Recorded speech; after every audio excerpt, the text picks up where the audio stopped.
Voilà, c'est bien, ok, c'est bon. Passer au direct. Passer au direct. C'est bon, vous êtes en direct.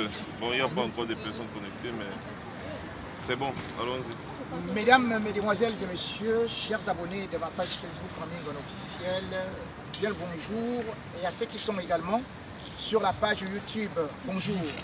Le décor, vous le voyez, nous sommes ici à Bruxelles, nous sommes ici là où beaucoup de décisions en Europe se prennent, et bien évidemment, ici au niveau de l'Union européenne, où la grande manifestation est prévue pour vendredi et samedi, nous avons tenu à venir d'abord ici rencontrer certains parlementaires pour soumettre le dossier Cameroun, le dossier Afrique, une forme de mémorandum, et nous avons été reçus en audience. Nous avons essayé d'expliquer la situation exacte au Cameroun, plaider, faire un plaidoyer pour les droits humains et surtout attirer l'attention de l'Union européenne qui jusqu'à présent reste le robinet par lequel les régimes dictatoriaux d'Afrique et particulièrement celui du Cameroun viennent toujours s'abreuver. Nous pouvons dire déjà à tous ceux qui nous regardent que satisfaction est nôtre parce que oreille attentive vous a été prêtée. Nous avons donc pu, avec ces Amazones, avec ces grands combattants qui sont avec moi ici, nous avons pu au moins déjà atteindre le cœur, la sensibilité. Nous avons pu voir des gens devant nous qui ont versé des larmes, qui ont coulé des larmes, mais pas des larmes de crocodile, pas des larmes d'hypocrisie, mais des larmes de douleur. Cette douleur que nous avons eu à communiquer à travers la souffrance du peuple camerounais, du peuple africain et surtout de ceux qui subissent les affres de la guerre dans les deux régions anglophones du nord-ouest et du sud-ouest du Cameroun. À tous ces opprimés, les journalistes emprisonnés, séquestrés, torturés et à tous ceux qui aujourd'hui sur le plan politique, comme par exemple M. Mota, sont enfermés et sont privés de leurs droits. Nous sommes donc venus à peu près comme ces petits rossignols, cette petite perdrix, nous mettre ici, au cœur de l'Europe, pour que nous puissions, ne serait-ce que attirer encore l'attention à cette grande communauté, parce que ici, vendredi, les grands de ce monde, les grands d'Europe vont se réunir pour prendre certaines décisions. À côté de moi, bien évidemment, beaucoup sont derrière là-bas. Max Seigneur Ivoire, Monsieur Essou est bel et bien là, le fils du planteur est là, d'autres sont là. J'ai ici la générale Marcel, j'ai bien sûr ici Sandy Boston, sans pour autant oublier Maître Amédée Touko, et bien sûr notre grande combattante également, qui est venue à Nichoko à la dernière seconde en courant. Ne vous en faites pas. Malgré les pleurs, il peut arriver qu'on puisse rire. Alors, la première des choses, avec nous ici, est-ce que Maître Amédée Touko, pour les gens qui nous regardent actuellement, que ce soit sur Facebook, qui sont en direct, est-ce que vous pouvez à peu près résumer la teneur de nos échanges aujourd'hui? Nous sommes venus pour faire un suivi, n'est-ce pas, et une évaluation des résolutions qui avaient été prises. Nous avons dit à l'Union européenne que jusqu'ici, tout ce qui s'est passé s'est arrêté aux déclarations, aux résolutions que nous avons reçues. Mais que sur le terrain au Cameroun, il y avait une escalade de la violence. Le Cameroun, de plus en plus, s'illustre comme un pays de non-droit, comme un pays dangereux, comme un pays dans lequel il n'existe plus de politique du tout, comme un pays dans lequel les gens sont massacrés simplement pour leur opinion, comme un pays dans lequel les journalistes sont emprisonnés. Je disais que le Cameroun aujourd'hui est dans le monde la deuxième puissance, qu'est-ce que j'avais dit, journalophobe, inventé à l'occasion un néologisme pour qualifier ce qui passait au Cameroun. Nous avons trouvé les bons mots pour le traduire, n'est-ce pas, aux parlementaires européens. Je pense qu'ils nous ont compris. les larmes versées, n'est-ce pas, témoignent de l'émotion que nous avons pu susciter, n'est-ce pas, en eux, en leur relatant ce qui se passe dans notre pays. Nous avons également pris rendez-vous, parce que désormais, ce dossier, nous allons le suivre. Nous allons les marquer à la culotte. Nous prendrons rendez-vous, nous avons pris rendez-vous pour être périodiquement ici, pour suivre le dossier Cameroun. Nous allons faire inscrire le dossier Cameroun au cœur de l'Europe. Désormais, nous y sommes, nous y resterons. Merci. Un vent de fraîcheur, un vent de douleur, et bien sûr aussi un vent de cœur, avec cet élan de cœur qui a été porté par Sandy Boston, qui, parti de Londres, a pu nous rejoindre ici sur la place de Bruxelles. Sandy Boston, avec cette belle tenue bleue, bien sûr, qui représente aussi l'avenir, qui représente quand même quelques rayons, quelques lueurs d'espoir qui commencent à naître. Est-ce que tu peux, au regard de ce que tu as eu aujourd'hui comme entretien, de ton exposé, est-ce que tu peux rassurer le peuple camerounais ou encore les Africains qui nous regardent que ton discours a bel et bien été entendu et que peut-être il y aura une lueur d'espoir? Oui, tout à fait, J. Rémy. Nous sommes venus, comme les deux précédents combattants l'ont dit, faire un suivi de la résolution qui avait été prise en mars de l'année dernière par l'Union européenne. Quelle résolution avait été justement initiée par nos actions, que ce soit les actions de lobbying ou alors les actions sur le terrain, et qui ont motivé cette résolution. Alors nous sommes là pour nous rassurer que l'Union européenne ne fait pas juste que des résolutions, mais qu'il y a un suivi sur cette résolution. Et nous avons exprimé très clairement et très nettement la voix du peuple camerounais, la voix de ce peuple meurtri. Nous avons exposé les faits tels qu'ils sont au Cameroun sans complaisance. Nous avons dénoncé les crimes et l'escalade de la violence qui continue au Cameroun. Et nous avons reçu une oreille favorable à nos revendications. Nous pouvons dire au peuple camerounais que, au sortir de cette réunion que nous avons eue ici à l'Union européenne aujourd'hui, il y aura des actions qui seront prises contre le gouvernement camerounais, parce que c'est ça que nous leur avons dit. Nous leur avons dit qu'ils ont les moyens d'appliquer des sanctions sur le régime de M. Biya. Et nous attendons très fermement que ces sanctions arrivent dans les prochains mois, parce qu'il est hors de question que l'Union européenne continue de rester sur le côté et regarde le peuple camerounais massacré, regarde M. Biya qui est signataire des accords des ACP, bafouer ces accords et ne rien faire. C'est pour ça qu'on est venu aujourd'hui et la voix du peuple a été entendue. Le peuple a été représenté par tous les combattants de la brigade anti-Sardina qui sont là aujourd'hui et bien sûr les grands frères qui nous ont accompagnés. Et bien sûr que parmi ces aînés, nous avons M. Esso qui véritablement en moteur multicylindrique ou encore en courroie de transmission a eu à booster ce réseau relationnel pour que l'Union européenne, soit dit en passant, qui est presque à la veille de ses vacances et qui d'ailleurs est supposée être actuellement à huis clos par rapport à la situation sanitaire du Covid, mais a quand même réussi à couper les mesures barrières pour pouvoir nous entendre. Alors, Monsieur Esso, au regard de toutes ces choses qui ont été dites, au regard des résolutions qui ont été prises, maintenant, quelle est l'étape qu'il faut espérer? Est-ce que c'est juste des paroles? Vous qui êtes déjà sur le plan diplomatique, sur le plan international, vous êtes beaucoup trop connu et vous êtes souvent habitué. Est-ce que vous sentez que ça peut porter des fruits? À quoi est-ce qu'on peut s'attendre demain ou après-demain? Disons que comme l'Union européenne est dans le symbole des pays qui ont colonisé l'Afrique. Et donc quelque part, elle ne va pas se tirer une balle dans le pied parce que la richesse de l'Union européenne, et notamment de la France, qui est maintenant le seul membre du Conseil de sécurité, membre de l'Union européenne, qui est le seul, eh bien, la richesse de la France vient de l'Afrique. D'ailleurs, cher Jean-Rémy, tu l'as très bien exprimé tout à l'heure dans ton intervention en démontrant qu'on sait très bien que les intérêts de la France sont contraires à ceux du Cameroun. C'est pour ça qu'il soutient Paul Biya. Puisque les intérêts de Paul Biya, c'est contraire aux intérêts du Cameroun. C'est-à-dire que les rêves de Paul Biya sont les cauchemars du peuple camerounais. Eh bien, ce que nous sommes venus faire ici peut réussir si tous les Camerounais se mobilisent.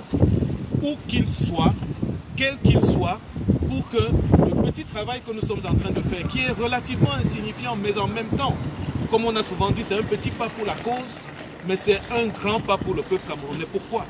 Parce que si nous maintenons la pression sur cette institution, les amis de Paul Biya vont reculer. Et nous savons que si les amis de Paul Biya reculent, seul face au peuple, il est vaincu. Peuple camerounais, peuple panafricain, vous avez suivi le message, à savoir que le peuple debout, le peuple décidé face à l'Union européenne finira par nous entendre. Nous tous, avec nos pleurs, avec nos cris perçants, nous allons briser ces murs en béton. Nous allons briser ces glaces qui jusqu'à présent nous constituent des barrières.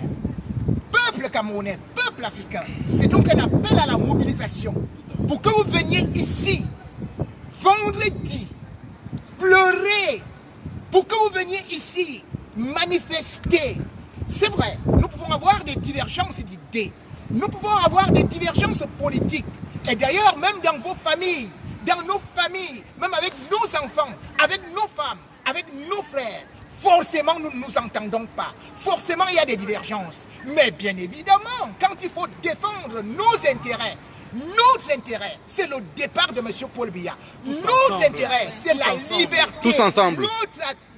Notre intérêt, c'est bien évidemment chasser la dictature et aussi mettre fin à la guerre. C'est pour cela que, toutes tendances confondues, je vous invite, combattants, qui que vous soyez, d'être là, ici, vendredi.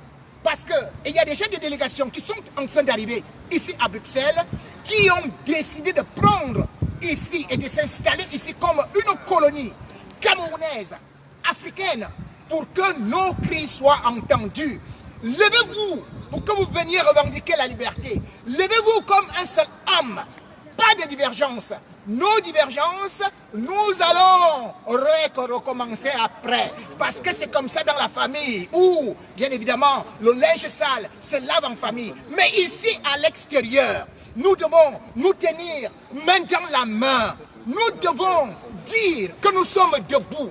Nous devons dire plus que jamais que c'est terminé et que nous devons nous libérer. Mesdames, mesdemoiselles et messieurs, je vais de ce pas aussi passer la parole à celle qui, vous le savez, contre vent, marée, rade-marée, s'est toujours levée, malgré son mauvais état de santé, pour venir dans des combats. Elle a été promue générale. Vous avez vu comment est-ce qu'elle est tombée. Elle est allée dans la cellule. Elle a failli mourir. Elle a perdu connaissance. Mais jamais elle n'a cédé. Général Marcel, bonsoir. Bonsoir, merci. Bonsoir, très chers compatriotes.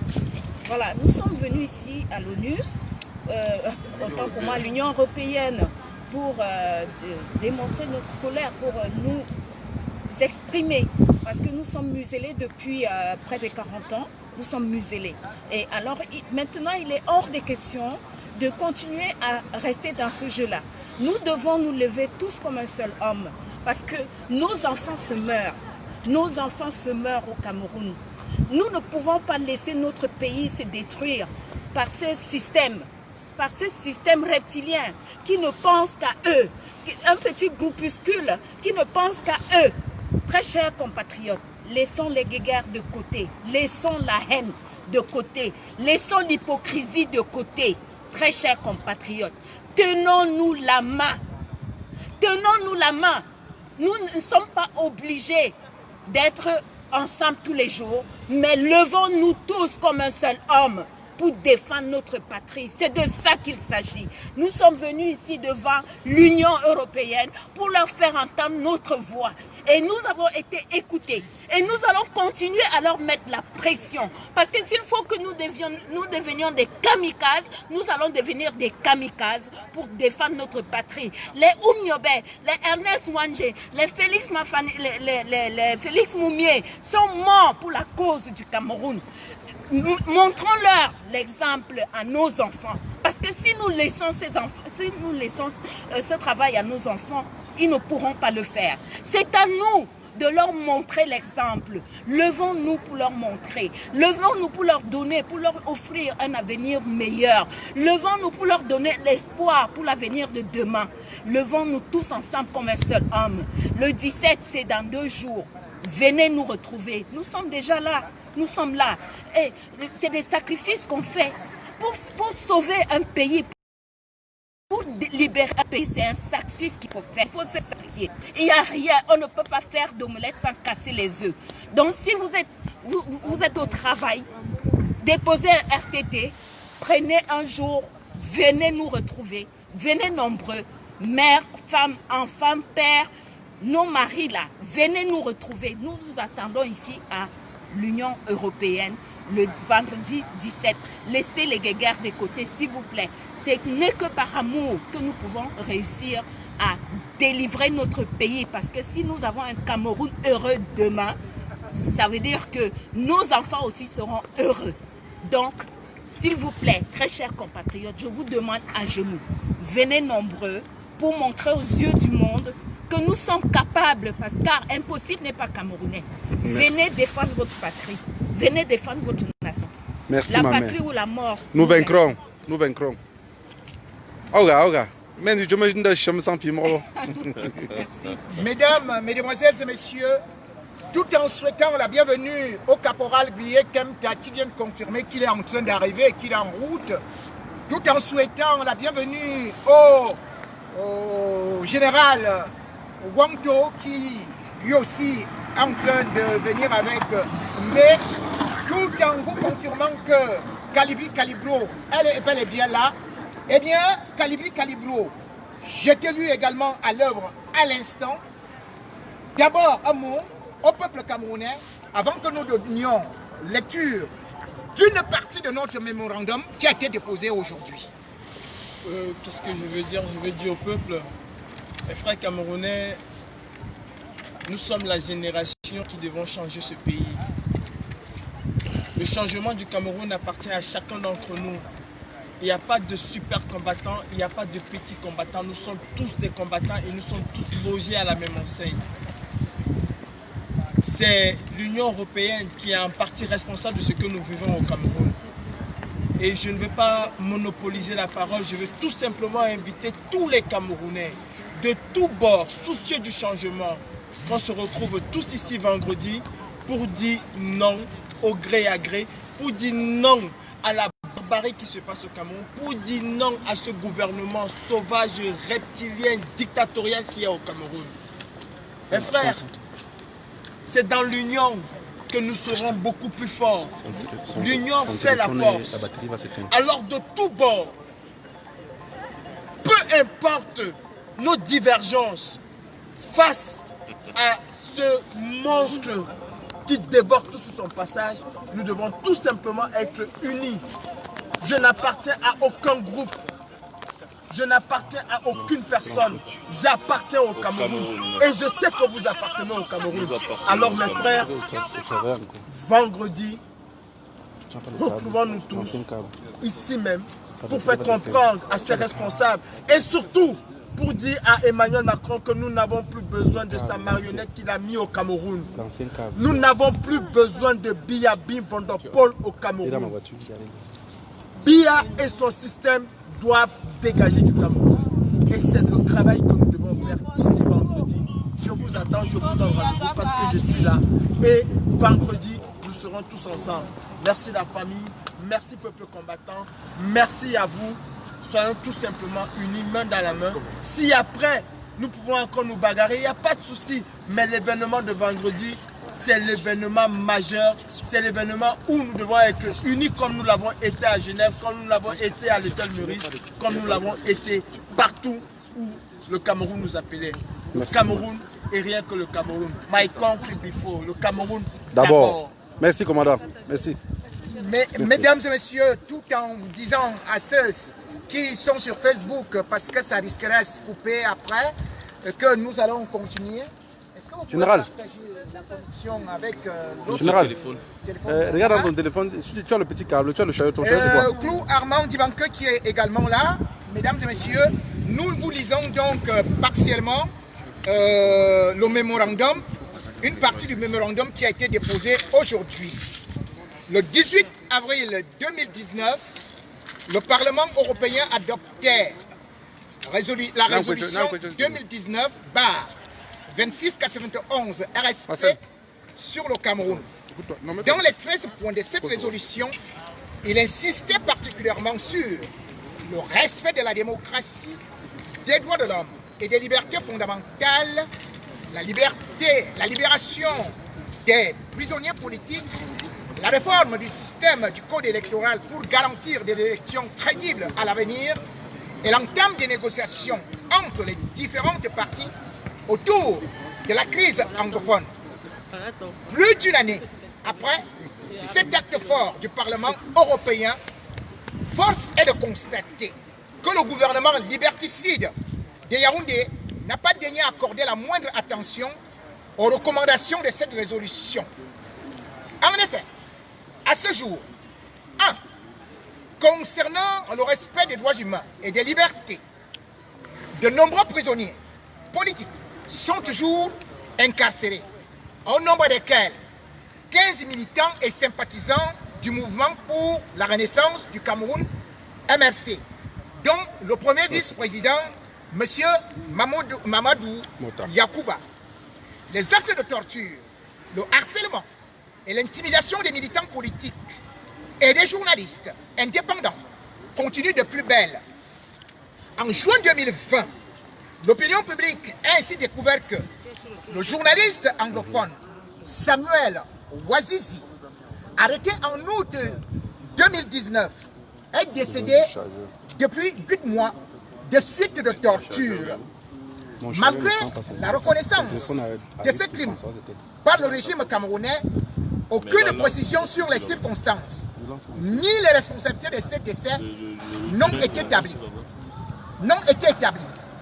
De même, le journaliste Kingsley Foumouniou Ndjoka, kidnappé à son domicile à Douala par 4 hommes armés, a été détenu au secret total pendant plus de 2 semaines au secrétariat d'État à la Défense à Yaoundé. Un autre journaliste, Paul Chouta, est en prison depuis plus d'1 an pour son engagement aux côtés du leader de l'opinion, Maurice Kamto. 2. Concernant les violations généralisées des forces de sécurité, les massacres dans la zone anglophone se poursuivent en toute impunité. Le 14 février 2020, les militaires pénétraient dans un village appelé Ngarbou, dans la région du nord-ouest, et procédaient à l'exécution des populations. Pour l'ONU, au moins 23 civils, dont 15 enfants, 9 de moins de 5 ans et 2 femmes enceintes, avaient été tués.